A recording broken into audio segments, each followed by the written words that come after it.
तो गिलगित बल्तिस्तान असम्बली के इंतखाबात में पोलिंग का अमल कैसा रहा, नताइज की क्या सूरत हाल है, इस पर बात करेंगे सीनियर एंकर पर्सन वसीम अदामी से और उनके साथ मौजूद हैं हमारे नुमाइंदे अब्दुल कादिर। बिल्कुल वसीम, आपने तमाम तर सूरत हाल दिन भर देखी होगी। एक तो ये बताइएगा, दीगर इंतखाबात के मुकाबले में गिलगित बल्तिस्तान का इंतखाब किस तरह से मुख्तलिफ था और आज आपने क्या रुझान देखा? डबल की लीड से आगे हैं। आज हम ये जिम्मेदारी वसीम से ले रहे हैं और आपको यहाँ से हम अपडेट करेंगे, वसीम से भी क्वेश्चंस पूछते रहेंगे। इस वक्त हम दोनों स्कर्दू में मौजूद हैं और गिलगित बल्तिस्तान की आवाम ने अपना फैसला सुना दिया है। उसका बस ऐलान होना बाकी है कि किसकी किस्मत में आएगी हुक्मरानी। यहाँ पर वक्फे से रैलीज़ का सिलसिला जारी है। लोग जो उम्मीदवार हैं वो अपना विक्ट्री क्लेम करते हुए यहाँ से जा रहे हैं। सपोर्टर्स, कारकुनान, वोटर्स, ये सारे लोग बड़े पुरजोश हैं और बड़ा नेक टू नेक कंपटीशन इस टाइम चल रहा है। पाकिस्तान पीपल्स पार्टी कदरे थोड़ा ऐसा लग रहा है कि फ़िलहाल लीड करती हुई दिखाई दे रही है। तो हम जब हतमी नताइज सामने आएंगे तब पता चल सकेगा। आज पूरा दिन वसीम अदामी यहाँ मौजूद रहे। गिलगित से लेके शिगर से लेके स्कर्दू तक सारे हल्के ग्राउंड पर रह के इन्होंने कवर किए हैं। हम भी साथ साथ रहे। तो आज आपसे हमने एंकरिंग की जिम्मेदारी ली है, तो आपसे ज़रा क्वेश्चन पूछना चाहेंगे, कैसा रहा पूरा एनवायरनमेंट? क्योंकि बड़ा इंटरेस्टिंग इक्वेशन है यहाँ पर। जैसा नेशनल इलेक्शंस में होता था कि बस दो जमातों में बताया जाता था कंपटीशन है, सख्त मुकाबला है, यहाँ पर सख्त मुकाबला कोई एक दो जमातों के दरमियान नहीं, तीन जमातों के दरमियान, चार कैंडिडेट्स के दरमियान बड़ा सख्त मुकाबला रहा है और अभी तक चल रहा है। कैसा रहा ये आपका एक्सपीरियंस यहाँ पे? डायनामिक्स बहुत इंटरेस्टिंग है यहाँ पे। ऐसा भी है कि जिस पार्टी की ग्राउंड पे बहुत ज़्यादा पजीराई नहीं है उसका भी जीतने का इम्कान ज़्यादा है, चूँकि बंदे अच्छे हैं उसके पास। और ऐसा भी है कि जिस पार्टी की ग्राउंड पे पजीराई ज़्यादा है उसका भी जीतने का इम्कान कम है, क्योंकि बंदे तगड़े नहीं है और बंदों की पॉलिटिक्स जो है वो बहुत ज़्यादा इंपॉर्टेंट है यहाँ पे, अक्सर मकामात है पार्टी से भी ज़्यादा। तजुर्बा बहुत अच्छा रहा। एक चीज़ बहुत अच्छा रुझान जो नज़र आया, मैं तो जितने ही पोलिंग स्टेशन पे गया starting from Shigar till this corner of Skardu, मैंने देखा कि मुखालिफ पार्टीज के लोग एक दूसरे के साथ साथ खड़े थे, पोलिंग एजेंट साथ साथ खड़े थे, लेकिन वो ये कह रहे थे कि यहाँ तक तो हमारा इख्तिलाफ है सियासत के हवाले से, लेकिन बाकी हम सब भाई हैं और सब भाईचारे वाला माहौल नजर आया। तो निस्बतन पूरे पाकिस्तान की निस्बत हमें ज़्यादा पुरअमन, ज़्यादा टॉलरेंस, ज़्यादा को एग्जिस्टेंस, और अल्लाह करे कि हम यही मनाजिर यहाँ की सियासत में देखें। तो बतौर मजमूई तो अच्छे मनाजिर नज़र आए।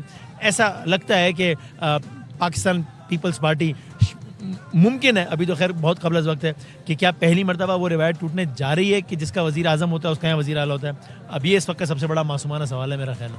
अच्छा अदामी साहब, मैंने यहाँ पे बहुत सारे लोगों से जब क्वेश्चन किया कि आपकी फेवरेट पार्टी कौन सी है, किसको वोट देना चाहते हैं, क्या है, तो लोगों की राय ये थी कि हमारी फेवरेट पार्टी ये है, लेकिन हमारी रिवायत ये रही है कि हम चूँकि ग्रांट के ऊपर चलने वाला सूबा है, हमें ग्रांट चाहिए होती तो हम विफाक की तरफ जाते हैं। विफाक में दो जमातें हैं, उन दो जमातों में ज़्यादा मुकाबला चल रहा है। लेकिन क्या आपको लगता है कि पीपल्स पार्टी को ज़्यादा बेनिफिट मिला है किसी हद तक ग्राउंड में? जैसे पाकिस्तान तहरीक इंसाफ को इंतखाबी निशान नहीं मिल सका, वोटर्स के लिए मुश्किलात रही, तो क्या लगा आपको कि उनका वोटर पीटीआई छोड़ के या पीपल्स पार्टी की तरफ गया है? हाँ, पीटीआई को दो तीन चीज़ों का तो नुकसान रहा ज़ाहिर है। एक तो उस तरीके से कैंपेन नहीं करने दी गई, उस तरीके से उनका इंतखाबी निशान नहीं था, मतलब जमाती तशख़्ख़ुस नहीं था, और फिर इलेक्टेबल्स भी नहीं थे, और खुद जो तंजीमी जो उमूर है वो भी पीटीआई के बहुत आइडियल नहीं रहे। खुद बैरिस्टर गौहर साहब ने अभी थोड़ी देर पहले ऑन एयर जब मैंने उनसे अर्ज़ किया तो उन्होंने इकरार किया, 4 हल्के उन्होंने गिनवा दिए जिसमें पीटीआई का भी कैंडिडेट है और एमडीएम का भी कैंडिडेट है, जो कि इत्तेहादी जमात हैं।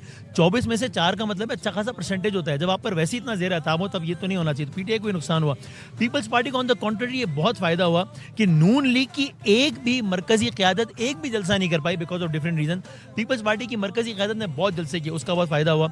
और बहरहाल लोगों को ये तासुर है, एंड राइटली सो, कि नून ही सिर्फ इस वक्त रूल करने वाली जमात नहीं है, पीपल्स पार्टी भी उतना ही असर और रसूख रखती है, और अगर पीपल्स पार्टी का भी वज़ीर आला जाता है तो हमारे काम करवा सकेगा। पीटीआई को ये भी एक नुकसान था कि पीटीआई जीत भी जाए तो लोगों को पता है हमारा कोई काम तो नहीं करवा सकेगी, वो तो खुद एक ज़ेर अताब जमात है।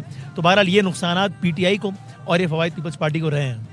अच्छा, बड़ा एक इंटरेस्टिंग सिचुएशन इस टाइम चल रही है कि पाकिस्तान पीपल्स पार्टी के कुछ रहनुमा ये क्लेम कर रहे हैं कि हमें फॉर्म 45 नहीं मिल रहा या उसमें कुछ परेशानियों का सामना है।